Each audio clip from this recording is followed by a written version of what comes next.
Good morning. मैं engineer Rakesh Kumar आप लोगों का प्रज्ञा फिजिक्स एकेडमी में स्वागत करता हूं। और आज के क्लास में जो है हम लोग करंट इलेक्ट्रिसिटी से रिलेटेड कुछ बेसिक क्वेश्चन सब देखेंगे। इजी क्वेश्चन सब है, लेकिन बोर्ड एग्जाम के लिए ये कंपलसरी है। ये थोड़ा सा देखना पड़ेगा आपको, क्योंकि पूछे जाने की संभावना रहती है। चलिए, पहला क्वेश्चन जो है वो यहाँ पे बोर्ड पे है हमारा। How many electrons pass through a lamp in 2 minutes if the current is 300 milli ampere. और ये दिया हुआ है given charge on electron equal to 1.6 into 10⁻⁻⁹ coulomb. ठीक है, चलिए इसका सॉल्यूशन करते हैं हम लोग। गिवन क्या गिवन दिया हुआ है आपको, I इक्वल टू दिया हुआ है आपको 300 मिली एम्पियर, है ना, और T इक्वल टू दिया हुआ है 2 मिनट्स। ठीक है, ये जो 300 मिली एम्पियर है, सबसे पहले तो इसको आप जो है 300 इंटू मिली के जगह 10⁻³ मल्टीप्लाई कीजिएगा तो ये किस में आ जाएगा, एम्पियर में। और ये जो 2 मिनट्स दिया हुआ है इसको हम लोग सेकंड में कन्वर्ट कर लेते हैं, तो 2 मिनट है तो 120 सेकेंड्स, तो ये हो जाएगा हमारा 120 सेकेंड्स। ठीक है, अब यहाँ पे देखिए 300 इंटू 10⁻³ एम्पियर, इसको हम लोग क्या लिख सकते हैं, इसको एम्पियर जो होता है, एम्पियर को हम लोग जो लिखते थे कूलम पर सेकेंड को ही हम लोग क्या लिखते थे, एम्पियर। तो इसको हम लोग लिख सकते हैं 300 into 10⁻³ coulomb per second. Coulomb तो पर सेकेंड है ना, कहने का मतलब है कि एक सेकेंड में कितना चार्ज पास कर रहा है, तो 300 गुना 10⁻³ तो एक सेकेंड में जब इतना चार्ज पास कर रहा है उस लैंप से, तो 2 मिनट में कितना चार्ज पास करेगा, तो 120 सेकेंड है, तो 120 से हम लोग क्या करेंगे, मल्टीप्लाई कर देंगे। एक मेथड ये हुआ। दूसरा मेथड क्या है कि आप फॉर्मूला पे चलिए, तो फॉर्मूला पे यदि चलिएगा तो हम वहां से लिख सकते हैं charge passing through the lamp in 2 minutes. In 2 minutes लिखिए या 120 सेकेंड लिख दीजिए, 120 सेकेंड्स। ठीक है, तो हम लोग Q का वैल्यू निकालना चाह रहे हैं। तो आप लोग करंट इलेक्ट्रिसिटी में पढ़े ही हैं, I इक्वल टू क्या होता है, Q/T। तो Q इक्वल टू क्या हो जाएगा, I इंटू टी।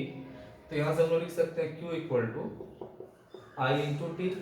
I का वैल्यू आपका दिया हुआ है 300 मिली एम्पियर, तो 300 गुना 10⁻³ टाइम कितना दिया हुआ है 120 सेकेंड। तो हम लोग जो है इसको 12 इंटू 3, ये हो जाएगा 36, ये 2 0, ये 1 0 और इसे कैंसिल, तो ये हो जाएगा हमारा 36 कूलम।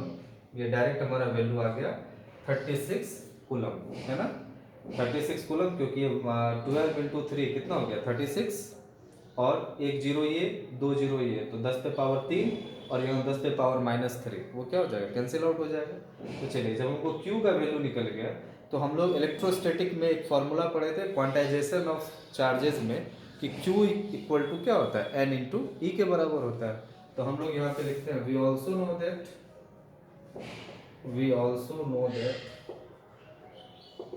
Q इक्वल टू क्या होता है, N इंटू ई। तो हमको निकालना क्या है, नंबर ऑफ इलेक्ट्रॉन्स। तो नंबर ऑफ इलेक्ट्रॉन्स, तो N इक्वल टू क्या हो जाएगा, Q डिवाइडेड बाई ई। तो Q का वैल्यू आया 36 डिवाइडेड बाय 1.6 इंटू 10⁻⁻19 कूलम। 10⁻⁻19 को आप ऊपर भेज दीजिएगा तो ये हो जाएगा 36 गुना 10⁻19 डिवाइडेड बाय 1.6। डेसिमल हटाइए, एक 0 आएगा। उसके बाद ये जो है हमारा 4 से 8 से कटेगा, 8 से भी कट जाएगा, तो 8 गुना 16, और ये हो जाएगा हमारा 8 चौके 32, 8 पंचे 40। तो ये जो आ जाएगा हमारा 22.5, 45/2, तो 45/2 कितना होगा 22.5 गुना हमारा क्या हो जाएगा 10⁻⁹। इतना नंबर ऑफ इलेक्ट्रॉन्स जो है वो क्या करेगा, हमारा उस लैंप से 2 मिनट में पास करेगा। तो इस तरह का क्वेश्चन बराबर पूछा जाता है। एक क्वेश्चन ये भी पूछ देगा कि 1 एम्पियर करंट बनाने के लिए हमको कितने इलेक्ट्रॉन की आवश्यकता होती है। तो जहाँ पे हम लोग I है, I का वैल्यू क्या लेंगे, 1 ले लेंगे, है ना, और उस तरह से हम लोग इसी मेथड से उसको भी सॉल्व करके हम लोग निकाल लेंगे। ठीक है, तो कितने इलेक्ट्रॉन्स की आवश्यकता होगी हमको, ये जो 2 मिनट में 300 मिली एम्पियर पास कर रहा है, तो कितना इलेक्ट्रॉन जाएगा उसमें, तो 22.5 इंटू 10⁻19 इलेक्ट्रॉन्स, इतना इलेक्ट्रॉन हमारा उस क्रॉस सेक्शन से 2 मिनट में पास करेगा। ये एक तरह इस तरह का क्वेश्चन जो है वो लगभग पूछा ही जाता है, तो इसलिए बता देना ये था। चलिए अब जो है एक दूसरे तरह का क्वेश्चन है इसी करंट से, जिसके पूछने की संभावना कंपटीशन एग्जाम में भी ज़्यादा रहती है। चलिए हम लोग उसका थोड़ा सा चर्चा कर लेते हैं।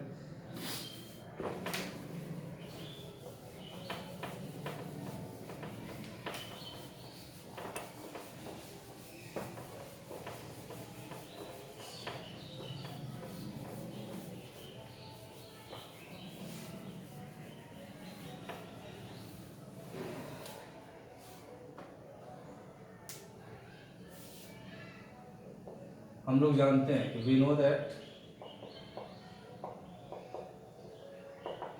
I इक्वल टू, हम लोग पढ़े हैं Q upon t, I equal to Q upon t, ठीक है।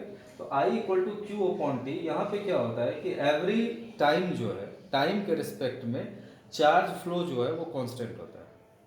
ये फॉर्मूला लिखने का मतलब है कि for every second charge flow is constant, ठीक है। लेकिन क्या हमेशा ऐसा होता है क्या, नहीं, हमेशा ऐसा नहीं होता है। तो हम लोग यहाँ पे लिख सकते हैं कि इफ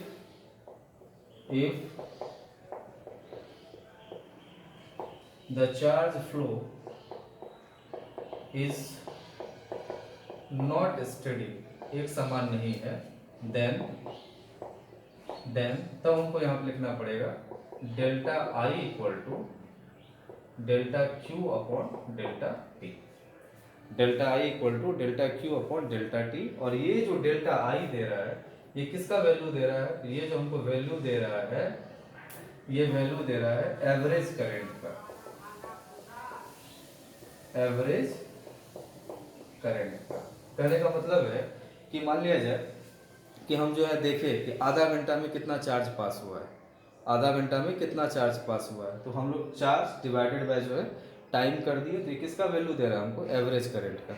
जैसे सपोज कीजिए कि दो लोकेशन है, दोनों के बीच में मान लिया 20 किलोमीटर का डिस्टेंस है, दो लोकेशन है, दोनों के बीच में 20 किलोमीटर का डिस्टेंस है। आप एक जगह से चले, आपको जो है 20 किलोमीटर दूसरे लोकेशन पे जाना है। आप कांस्टेंट स्पीड से गाड़ी नहीं चला सकते, क्यों, क्योंकि रोड पे जो है कहीं पे जो है ज़्यादा ट्रैफिक रहेगा तो वहाँ आपको स्लो करना पड़ेगा, जहाँ पे कम ट्रैफिक रहेगा वहाँ ज़्यादा स्पीड से चलेंगे। तो जनरली रोड पे जो आदमी चलता है कांस्टेंट वेलोसिटी से नहीं चल पाता है, ठीक है। तो जब कांस्टेंट वेलोसिटी से नहीं चल रहे हैं आप, और आप यदि दूसरे लोकेशन पे पहुंच रहे हैं और दूसरे लोकेशन पे पहुंचने में मान लिया आपको 40 मिनट्स का टाइम लगा, ठीक है। तो 40 मिनट्स का टाइम लगा, तो हम लोग यहाँ पे वेलोसिटी कैसे निकालते हैं, तो यहाँ का जो वेलोसिटी निकलता है वो एवरेज वेलोसिटी निकलता है। कि एवरेज वेलोसिटी में टोटल डिस्टेंस, तो टोटल डिस्टेंस हमको पता है 20 किलोमीटर है, डिवाइडेड बाय टोटल टाइम, तो टोटल टाइम आपको कितना लगा है, 40 सेकेंड्स लगा है। तो यहाँ से आप लोग एवरेज वेलोसिटी निकाल सकते हैं। उसी तरह से मान लिया जाए कि दूसरे दिन भी आपको फिर से उसी जगह पे जाना है, और संयोग से उस दिन ट्रैफिक यदि कम रहा, आप 30 सेकंड में ही पहुंच गए, तो 30 सेकंड में पहुंच गए तो आपका एवरेज वेलोसिटी चेंज हो गया, है कि नहीं है। तो ये हमारा होता है एवरेज, ये जो हम लोग निकाल रहे हैं ये निकाल रहे हैं एवरेज करंट, है ना, एवरेज करंट निकाल रहे हैं। और इसी में हम लोग थोड़ा सा आगे चलिएगा, इफ ये जो डेल्टा टी है, delta t tends to zero मान लें, लिमिट यदि ले लें हम लोग डेल्टा टी को बहुत छोटा यदि वैल्यू मान लें, तब हम इसको लिख सकते हैं कि delta I equal to limit delta t tends to zero delta Q upon delta t, तब ये हो जाएगा हमारा डी आई इक्वल टू, इसी को हम लोग लिख सकते हैं delta d I equal to d Q बटे डी टी, है ना। लिमिट लेने के बाद ये जो डेल्टा आई है वो किस में बदल गया, डी आई, और ये हमारा क्या है, डी क्यू बटे डी टी। और ये जो वैल्यू होता है ये वैल्यू देता है इंस्टेंटेनियस करंट का, मतलब current at any particular instant. ये जो वैल्यू है ये वैल्यू देता है हमको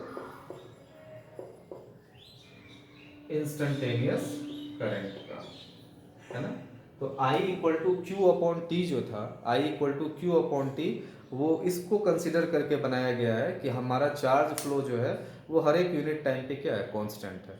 तो क्वेश्चंस जो है कैसे पूछा जा सकता है आपसे कॉम्पिटिटिव एग्जाम में चाहे बोर्ड एग्जाम में। चलिए हम लोग यहाँ पे अभी 2 क्वेश्चन सॉल्व करते हैं, उससे थोड़ा सा समझ में आ जाएगा आपको।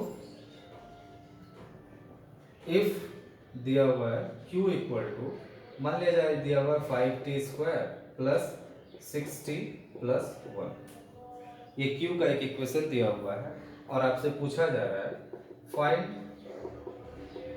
The current in between t equal to 1 second to t equal to 5 second, है ना। t equal to 1 second to t equal to 5 second मतलब 1 सेकेंड से लेके 5 सेकेंड के बीच में करंट का वैल्यू बताना है। जब भी 2 टाइम दिया हुआ रहे, जब भी आपके क्वेश्चन में 2 टाइम दिया हुआ रहे, जैसे t equal to 1 second to t equal to 5 second, या आपको दिया रहेगा t equal to 0 second to t equal to 10 second, जब भी 2 टाइम पीरियड दिया रहे तो आपके दिमाग में ये चला जाना चाहिए कि हमसे एवरेज करंट का वैल्यू पूछ रहा है। तो एवरेज करंट के लिए हम लोग ये वाला फॉर्मूला लगाएंगे, delta I equal to delta Q divided by delta t. तो चलिए हम लोग ये वाला फॉर्मूला लगाते हैं, सॉल्यूशन करते हैं इसका। तो डेल्टा आई इक्वल टू हो जाएगा delta Q upon delta T. Delta ये चेंज जो हमको निकालना है, चेंज जैसे हम लोग बोलते हैं, यहाँ पे देखिए थोड़ा सा, एक्सेलरेशन इक्वल टू हम लोग लिखते हैं डेल्टा वी बटे डेल्टा टी। कहने का मतलब है change in velocity divided by change in time. तो चेंज हम लोग कैसे निकालते हैं, तो चेंज जो हम लोग निकालते हैं final velocity minus initial velocity. तो हम लोग इसको इस तरह से लिख सकते हैं ए इक्वल टू वी एफ मतलब final velocity minus of initial velocity divided by final time minus of initial time. तो उसी तरीके से ये जो हमारा डेल्टा क्यू बटे डेल्टा टी है, इसको भी हम लोग कैसे लिख सकते हैं, तो हमको इसको लिख सकते हैं ऐसे, Q final minus of Q initial divided by T final minus of T initial. Time final minus time initial और Q final minus Q initial. तो क्यू फाइनल, फाइनल हमारा क्या दिया हुआ 5 सेकेंड, तो हम ये लिख लेंगे कि 5 सेकेंड पे हमारा कितना चार्ज फ्लो कर रहा है। तो जहाँ जहाँ टी है उसका वैल्यू हम लोग क्या पुट कर देंगे, 5 पुट कर देंगे। तो आइए पुट करते हैं हम लोग यहाँ पे। तो क्यू का वैल्यू जो है, ये जो क्यू है, क्यू का वैल्यू हमारा हो जाएगा Q equal to 5 into t का स्क्वायर मतलब 5 का स्क्वायर प्लस 6 इंटू 5 अब प्लस क्या हो जाएगा हमारा 1, ठीक है। तो 5 इंटू 5 का स्क्वायर तो 25 पंचे 125 हो गया, 125 जो 30 155 जोड़े, ये हो जाएगा हमारा 156 कूलम। ये हो गया क्यू फाइनल। अब आइए क्यू इनिशियल निकाल लेते हैं हम लोग। तो क्यू इनिशियल हमारा क्यू फाइनल था, ये हमारा क्या हो गया क्यू इनिशियल। तो क्यू इनिशियल हम लोग कैसे निकाल सकते हैं, तो 5 इंटू 1 का स्क्वायर प्लस 6 इंटू 1 प्लस 1, तो ये हमारा कितना हो जाएगा 5 इंटू 1 का स्क्वायर तो 5 प्लस 6 11 प्लस 1 क्या हो जाएगा, ये हो जाएगा हमारा 12 कूलम। तो 12 कूलम जो है ये हमारा आ गया इनिशियल चार्ज और ये क्यू फाइनल क्या हो गया हमारा फाइनल चार्ज। टी एफ कितना है 5 सेकेंड और जो टी इनिशियल है वो कितना है 1 सेकेंड। अब इसका वैल्यू आप इसमें पुट कर दीजिए। तो delta I equal to Q final का वैल्यू कितना आया 156 माइनस ऑफ क्यू इनिशियल का वैल्यू कितना आया 12 whole divided by time final कितना है 5 और माइनस टाइम इनिशियल कितना है 1, तो 156 माइनस 12 ये हो गया 144 और डिवाइडेड बाय ये हमारा हो गया 4, ठीक है। अब देखिए कैंसिल करके, तो ये जो है 4 से 4 3 12 है ना, बचेगा 2 4 तो 4 6 के 24, ये जो आया हमारा 36 एम्पियर है ना। हमारा कितना आंसर आ गया 36 एम्पियर। तो कहने का मतलब है कि t इक्वल टू 1 सेकेंड से लेकर t इक्वल टू 5 सेकेंड के बीच में कितना करंट पास किया है, तो 36 एम्पियर। और ये चूंकि 2 टाइम पीरियड दिया हुआ था, तो ये जो 36 एम्पियर वैल्यू आया ये किसका वैल्यू आया, एवरेज करंट का। कितना वैल्यू आया है एवरेज करंट का। अब इसी में जो दूसरा क्वेश्चन पूछा जाता है वो पूछा जाता है इंस्टेंटेनियस करंट से रिलेटेड। तो वो क्वेश्चन कैसे सॉल्व होगा, ये देखिए, ये हमारा सेकंड क्वेश्चन है। इधर सेम प्रॉब्लम मान लिया हम लोग ले लेते हैं, सेम प्रॉब्लम सेम प्रॉब्लम ले लेते हैं कि if Q equal to 5t² plus 6t plus 1, ठीक है। हम यहाँ पे लिखते हैं find the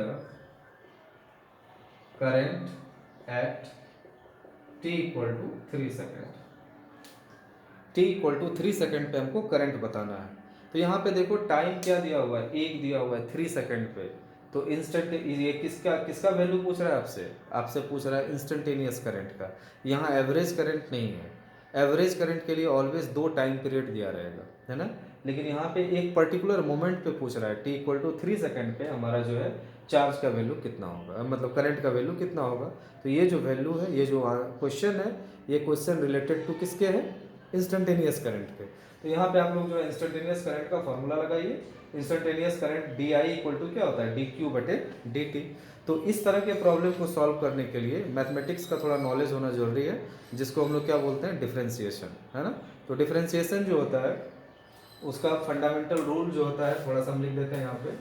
fundamental rule differentiation का डी एक्स पे पावर एन बटे डी एक्स। तो ये क्या हो जाता है, एन बगल में आ जाता है इंटू एक्स और पावर एक माइनस हो जाता है। तो ये हमारा थोड़ा सा फंडामेंटल ये है, रूल है डिफरेंशिएशन का। तो फंडामेंटल डिफरेंशिएशन के रूल के आधार पर आप इसको सॉल्व कर सकते हैं। तो जैसे यहाँ पे हम लोग को निकालना क्या है, डी आई। तो डी आई इक्वल टू हम लोग लिखेंगे डी क्यू बटे डी टी। तो डी क्यू बटे डी टी, तो यहाँ डी बटे डी टी लिखिए और क्यू के जगह क्यू का वैल्यू पुट कर दीजिए। क्यू का वैल्यू हो गया 5t² प्लस 6t प्लस 1। तो 5t² प्लस 6t प्लस 1। तो इसको जो है हम लोग सॉल्व कर लेते हैं। ये कांस्टेंट है, कांस्टेंट हमारा कहाँ आ जाएगा, बाहर आ जाएगा। t² का जो डिफरेंशिएशन होगा वो 2t के बराबर होगा। तो 5 इंटू 2t प्लस 6 और t का डिफरेंशिएशन क्या होता है 1। तो ये आ गया हमारा 10t प्लस 6। 1 तो कांस्टेंट है, तो कांस्टेंट का डिफरेंशिएशन क्या हो जाएगा हमारा 0। तो इसका जो डिफरेंशिएशन आया 5 इंटू 2t, t² का डिफरेंशिएशन 2t प्लस 6। तो 10t प्लस 6। अब जो है डिफरेंशिएशन जब आ गया है, तो अब जहाँ जहाँ t है, t का वैल्यू 3 सेकंड पुट कर दीजिए। तो हम लोग यहाँ पे लिख सकते हैं current at t equal to 3 second. तो हम लोग यहाँ पे लिख सकते हैं d I at t equal to 3। तो t इक्वल टू 3, तो 10 इंटू 3 प्लस 6। तो ये हो जाएगा तुम्हारा 30 प्लस 6 इक्वल टू 36 एम्पियर। ये जो 36 एम्पियर हुआ, ये 36 एम्पियर जो है आपका इंस्टेंटेनियस करंट हुआ। और यहाँ जो 36 एम्पियर आया था, ये 36 एम्पियर क्या आया था हमारा, एवरेज करंट, है ना। जरूरी नहीं कि दोनों सेम आएगा, ये बाय चांस ये वैल्यू सेम आ गया है ना। लेकिन ये वैल्यू दोनों जो है हमारा डिफरेंट आता है।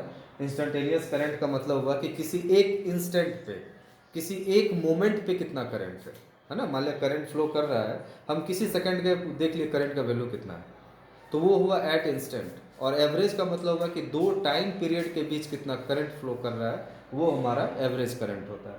तो ये दोनों तरह का प्रॉब्लम जो है ये आपको देख लेना है, ठीक है। Thank you.